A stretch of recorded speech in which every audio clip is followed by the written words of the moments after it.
हमने अपने last chapter में सब ग्रुप्स के ऊपर कुछ थ्योरम्स पढ़ी थी। अब हम आगे कुछ और थ्योरम्स भी पढ़ेंगे सब ग्रुप्स के ऊपर। तो नेक्स्ट थ्योरम हमारी है कि किसी परिमित ग्रुप जी में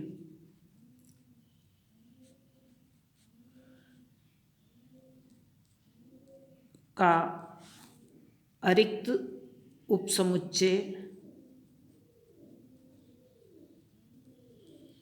H एक उपग्रुप होगा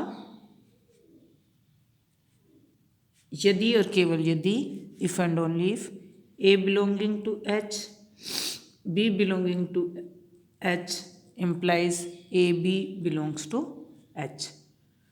किसी भी परिमित ग्रुप G का अरिक्त समुच्चय H एक उपग्रुप होगा यदि और केवल यदि AB belonging to H implies A into B belongs to H।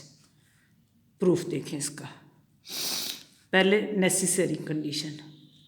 Necessary condition का मतलब हुआ कि H ग्रुप G का H इज सब group of finite group G।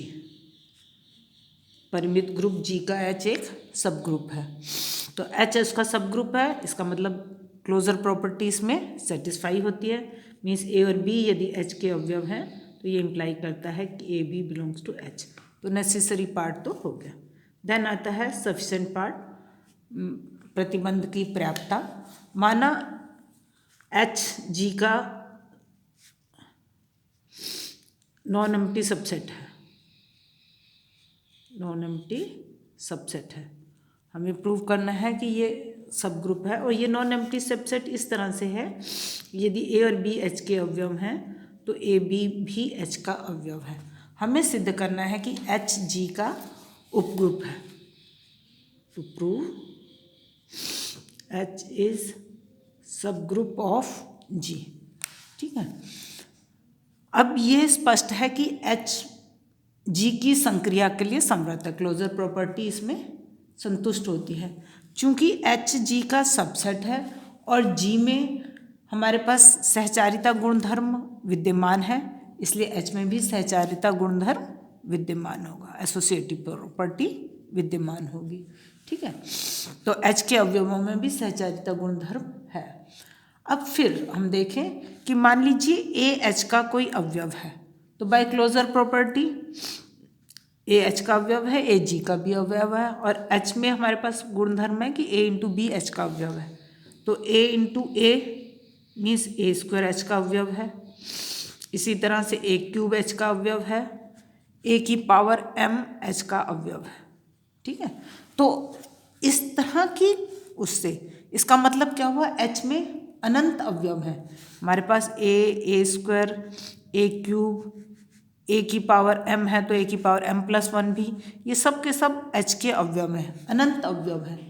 परंतु हमारा G फाइनाइट है, परिमित है और H का प्रत्येक अवयव G का भी अवयव है। तो इसका मतलब G में भी अवयवों की संख्या अपरिमित हो गई, जो कि नहीं हो सकती है।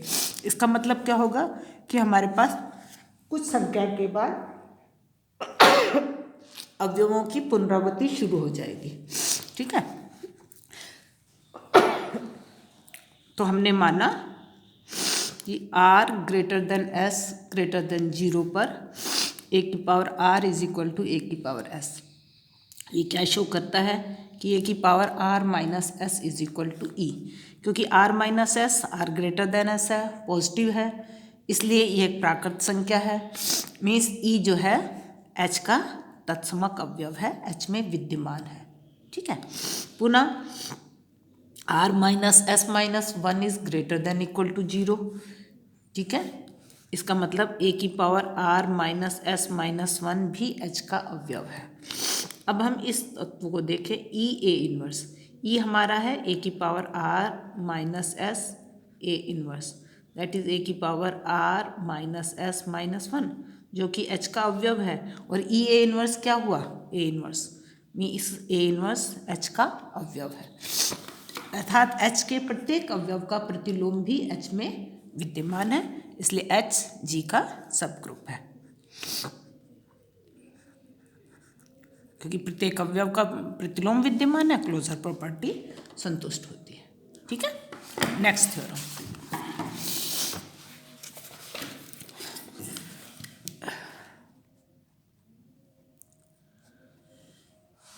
यदि G का अरिक्त समुच्चय H नॉन एम्प्टी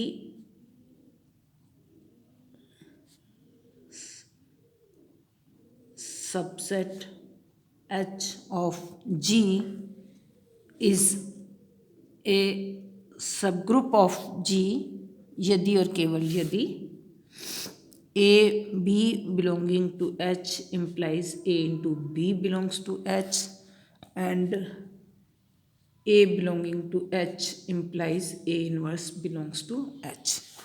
फिर से हम प्रूफ देखें, इसका नेसेसरी पार्ट देखें। प्रतिबंधों की आवश्यकता मीन्स यदि H G का सब ग्रुप है, H इज सब group of G, H G का सब ग्रुप है तो ऑब्वियस सी बात है कि क्लोजर प्रॉपर्टी उसके लिए संतुष्ट होती है, implies A into B belongs to H और A बिलोंगिंग टू H के लिए प्रत्येक अवयव का प्रतिलोम भी H में विद्यमान है, अर्थात दोनों गुण हमारे संतुष्ट होते हैं। ये फर्स्ट वाला हो गया और ये सेकंड वन। तो हमारी नेसेसरी पार्ट है कि यदि H G का सब ग्रुप है तो ये दोनों कंडीशन सेटिस्फाई होती है। फिर आता है सफिशेंट पार्ट। सफिशेंट पार्ट का मतलब हमको ये दिया हुआ है कि A B belonging to H के लिए A इंटू B H का अवयव है तथा A इनवर्स भी H का अवयव है। अब इससे हमें सिद्ध करना है कि H G का सब ग्रुप है।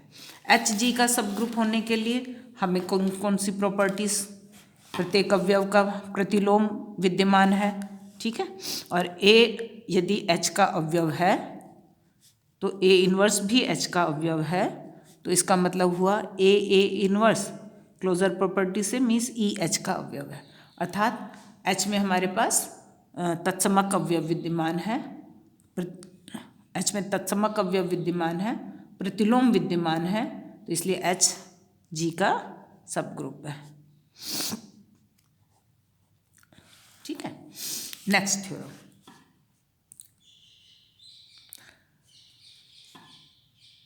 दो सब ग्रुप्स का इंटरसेक्शन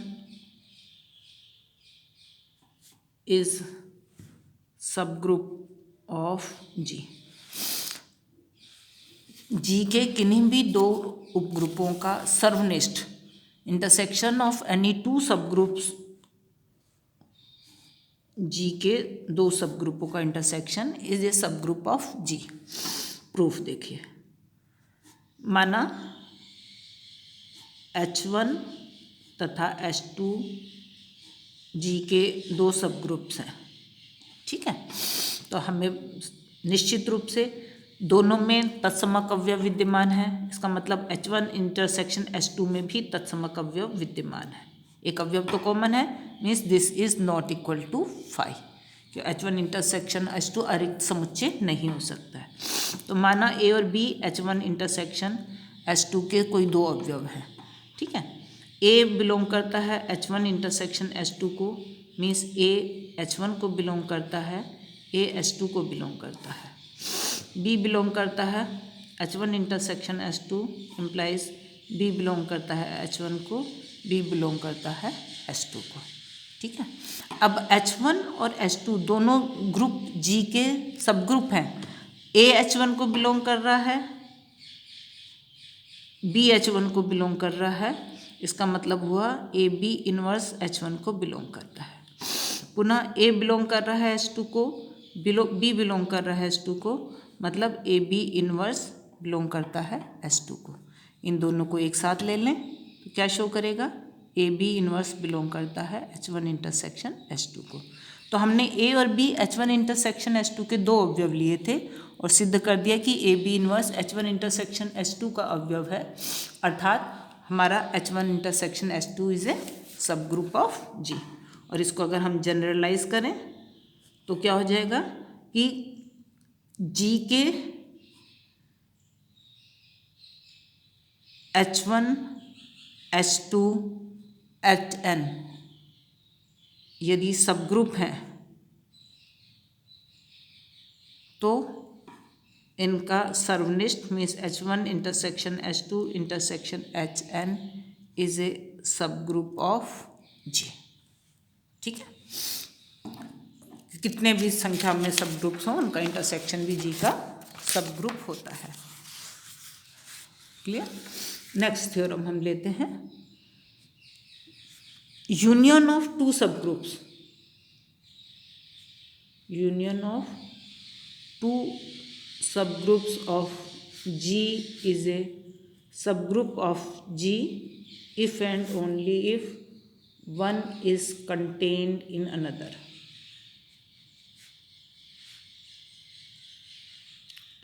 दो ग्रुपों का संघ एक उपग्रुप होता है यदि एक दूसरे में अंतर निहित है। प्रूफ देखें, नेसेसरी, इसमें कंडीशन हम लें, नेसेसरी कंडीशन माना H1 तथा H2 G के दो सब ग्रुप है। ठीक है, और H1 is contained in H2 और H2 is contained in H1। अगर H1 H2 में कंटेन्ड है तो ये क्या शो करेगा, H1 union H2 is equal to H2। ठीक है, और यदि H2 H1 में कंटेन्ड है तो ये शो करेगा H1 union H2 is equal to H1।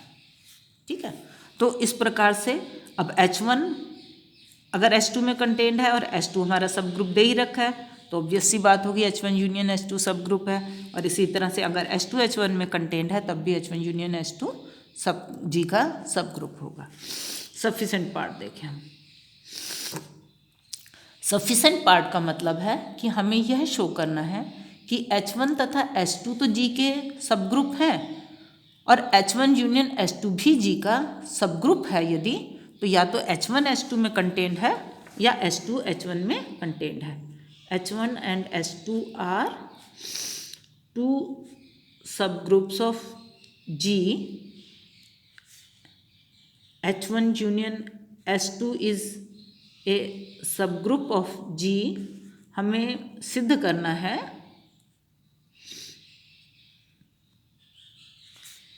H1 is contained in H2 और H2 is contained in H1। हम इसे विरोधाभास से सिद्ध करेंगे।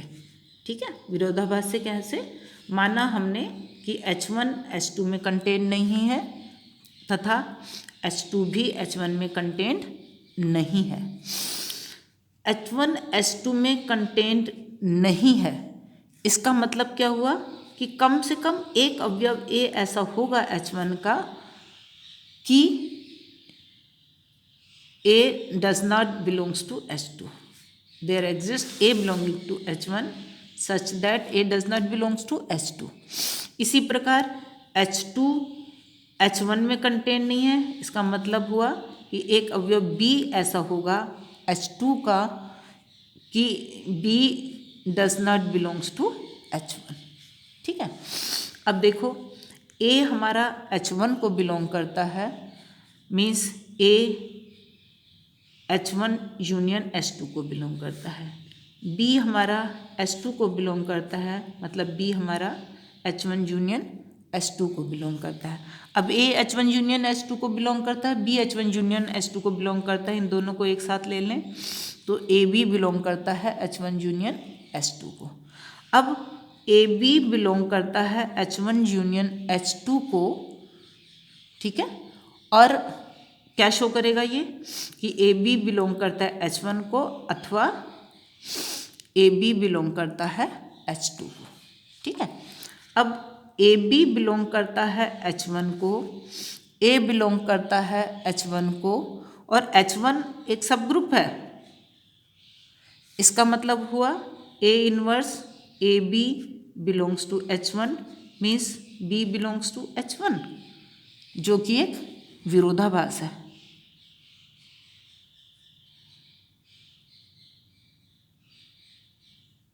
इसी प्रकार से ए बी बिलोंग करता है H2 को, बी बिलोंग करता है H2 को, मतलब A B into B inverse belong करता है H2 को। ठीक है, A B into B inverse का मतलब हुआ A B B inverse, that is A into E, means A belong करता है H2 को, जबकि हमने लिया था ए H2 को बिलोंग नहीं करता है। फिर से कंट्राडिक्शन मिल रहा है हमको। ये कंट्राडिक्शंस क्यों मिल रहे हैं? क्योंकि हमने ये माना है कि ना तो H1 H2 में कंटेंड है, ना H2 H1 में कंटेंड है। ठीक है, इसलिए कंट्राडिक्शन है, तो इसका मतलब जो चीज़ हमने एज्यूम की है वो गलत है, अर्थात या तो H1 H2 में कंटेन है और H2 H1 में कंटेंड है। ठीक है।